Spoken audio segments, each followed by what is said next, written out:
আমার সন্তানের হত্যার বিচার চাই, আমি বিচার চাই, আমি বিচার চাই। একজন মা হিসাবে সবার সামনে এসেছি। আমি জানি না কিভাবে আমার এই সন্তানের মৃত্যু আমরা সহ্য করব। আমার সন্তান, আমি চিন্তাই করতে পারি না, আমি কখনো ভাবিনি যে আমি জনগণের সামনে এসে দাঁড়াবো। আমি আজকে একাত্মতা ঘোষণা করছি এই কারণে, আমি আমার সন্তানের হত্যার বিচার চাই, আমি বিচার চাই, আমি বিচার চাই। এই বিচার আপনাদের নিশ্চিত করতেই হবে। আমার সব সন্তানের কাছে আমার অনুরোধ, আপনারা আমার সন্তানের হত্যার বিচার করুন। কারণ হাদির শেষ ইচ্ছা ছিল যদি মৃত্যু হয় তবু যেন আমার মৃত্যুর বিচার হয়। আমি এই বিচার চাই। ইনসাফের বাংলাদেশ চাইলে যদি মৃত্যুবরণ করতে হয়, আর কত রক্ত দিবে আমাদের সন্তানেরা? আর সহ্য করার ক্ষমতা আমাদের নাই। আমাদের সন্তানদের বাঁচতে দিন। ইনসাফের বাংলাদেশ কায়েম হোক। আমরা আর সহ্য করতে পারি না। প্রশাসনের কাছে, সবার কাছে একটাই মাত্র অনুরোধ, আমাদের বাচ্চাদের বাঁচতে দিন, আমাদের ইনসাফের বাংলাদেশ দিন। কথা বলার শক্তি আমার নাই, আমার চোখ ভরে আসছে, আমি সহ্য করার শক্তি আমাদের নাই। আমাদের বাচ্চাদের বাঁচতে দিন। প্রশাসন সজাগ হবে কবে? আর কত মৃত্যু আমার বাচ্চাদের দেখতে হবে? আমি কথা বলতে পারছি না। আপনারা সবাই আমার বাচ্চা হাদির জন্য দোয়া করবেন, আমাদের বাচ্চাদের জন্য দোয়া করবেন, আর ইনসাফের বাংলাদেশ যেন কায়েম হয় সেজন্য দোয়া করবেন। আসসালামু আলাইকুম। বিসমিল্লাহির রহমানির রহিম। উপস্থিত সাংবাদিক ভাই ও বোনেরা, আসসালামু আলাইকুম। আজ অত্যন্ত ভারাক্রান্ত হৃদয়ে এখানে এসে দাঁড়িয়েছি। হৃদয়ের রক্তক্ষরণ থেকে এখানে এসে দাঁড়িয়েছি। চোখের পানিকে শক্তিতে পরিণত করতে এখানে এসে দাঁড়িয়েছি। আপনারা জানেন, ত্রয়োদশ নির্বাচনের তফসিল ঘোষণার পর দিনই জুলাই যোদ্ধা, ভারতীয় আধিপত্যবাদের বিরুদ্ধে বলিষ্ঠ কণ্ঠস্বর, বাংলাদেশের স্বাধীনতা রক্ষার লড়াকু সৈনিক ওসমান হাদির উপর প্রকাশ্য দিবালোকে হত্যার উদ্দেশ্যে আক্রমণ করা হয়েছে। সাংবাদিক ভাই ও বোনেরা, আমরা স্পষ্টভাবে বলতে চাই, এটি গণতন্ত্র, নাগরিক নিরাপত্তা এবং মত প্রকাশের স্বাধীনতার উপর সরাসরি আঘাত। আমরা লক্ষ্য করছি, দীর্ঘ সময় পার হয়ে গেলেও এখনো পর্যন্ত জড়িত মূল সন্ত্রাসীদেরকে গ্রেপ্তার করা হয়নি। আমরা জানতে পেরেছি এই যে শুটার, যিনি এই কিলিং মিশনে অংশগ্রহণ করেছিলেন, তিনি কিছুদিন আগে গ্রেপ্তার হয়েছিলেন।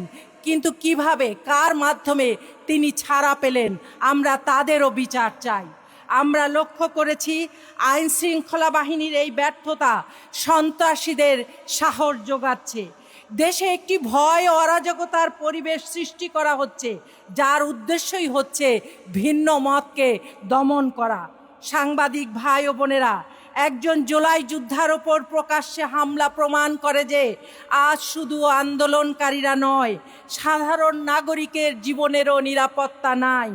ছাত্র জনতার ঐক্যবদ্ধ আন্দোলনের মাধ্যমে এই বাংলাদেশে একদিন ফ্যাসিবাদের পতন হয়েছিল, জাতীয় ঐক্য তৈরি হয়েছিল। এই ঐক্য কোনো রাজনৈতিক দলের নেতৃত্বে হয়নি, এই ঐক্য গড়ে উঠেছিল এই জুলাই যোদ্ধাদের নেতৃত্বে, এবং নির্যাতিত রাজনৈতিক দলের নেতা ও কর্মীরা তাতে সামিল হয়ে এই আন্দোলনকে চূড়ান্ত ফল দিতে, পতনের দিকে নিয়ে যেতে সহযোগিতা করেছেন। সাংবাদিক ভাই ও বোনেরা, তাই আমি বলতে চাই, হাসিনার পতনের পর রাজনৈতিক অঙ্গনে আমরা যে গুণগত পরিবর্তন হওয়ার আশা করেছিলাম, আমরা তা দেখতে পাইনি। বরং আমরা দেখেছি নানা রকমভাবে বিভেদ সৃষ্টি করা হয়েছে। আমরা দেখেছি জুলাই যোদ্ধাদের পরিচিত মুখগুলিকে আজ গুপ্ত হত্যার মাধ্যমে ধ্বংস করে দেওয়ার পরিকল্পনা নেওয়া হয়েছে। একটি প্রশিক্ষিত টার্গেট কিলিং মিশন শুরু হয়েছে। অন্য দলগুলো যখন ক্ষমতায় যাওয়ার জন্য চেষ্টায় নিয়োজিত, হাদি তখন অন্যরকম একটি সাংস্কৃতিক আন্দোলন গড়ে তোলার চেষ্টা করেছিল। যে কয়জন সাংস্কৃতিক ব্যক্তিত্ব এই ফ্যাসিজমের বিরুদ্ধে সোচ্চার ছিলেন, হাদি ছিলেন তার অন্যতম যোদ্ধা। হাদি ছিলেন বহুমুখী প্রতিভার অধিকারী একজন ব্যক্তি। যিনি একাধারে ছিলেন কবি, লেখক এবং শিক্ষক। এবং পাশাপাশি আমরা দেখেছি প্রতিদিন টেলিভিশনে যুক্তির মাধ্যমে ফ্যাসিবাদের দোসরদের শক্ত জবাব তিনি প্রতিনিয়ত দিয়ে যাচ্ছিলেন। তিনি আমাদেরকে শিখিয়েছিলেন বাংলাদেশের শত্রু মিত্র কারা সেটি চিনতে শিখিয়েছেন। হাদি তা জনগণের সামনে স্পষ্ট করে উল্লেখ করেছেন কারা এই সত্যিকার বাংলাদেশপন্থী।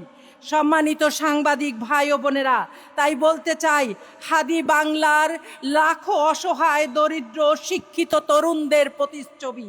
ওসমান হাদি ছিল একই সাথে এই বাংলাদেশপন্থী জনগণকে কণ্ঠস্বরকে ঐক্যবদ্ধ করার একজন দক্ষ সংগঠক।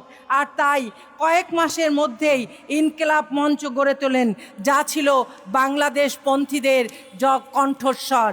সম্মানিত সাংবাদিক ভাই ও বোনেরা, তাই বলতে চাই হাদিকে হত্যাযোগ্য করতে মিডিয়াতে প্রচারণার মাধ্যমে ছিল ফ্যাসিবাদে এই দেশে এবং বিদেশে যারা তৎপর ছিল, তাদের আলটিমেট গোল ছিল এটি যে আওয়ামী লীগকে এই দেশে আবার পুনর্বাসন করা।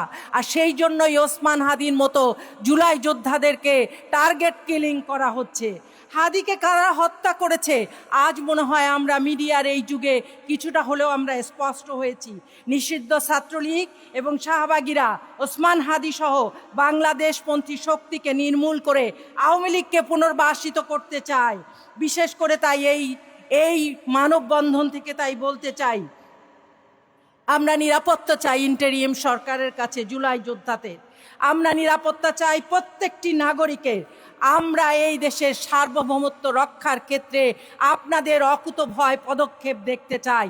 তাই বলিষ্ঠ কণ্ঠে বলতে চাই, জান দিব কিন্তু জুলাইকে দেব না, জীবন দিব কিন্তু সার্বভৌমত্ব বিকিয়ে দিতে দিব না। কারো পরাশক্তি শক্তিশালী হলেও আমরা দুর্বল বলে আমরা বিক্রি হয়ে যাব না। আসসালামু আলাইকুম।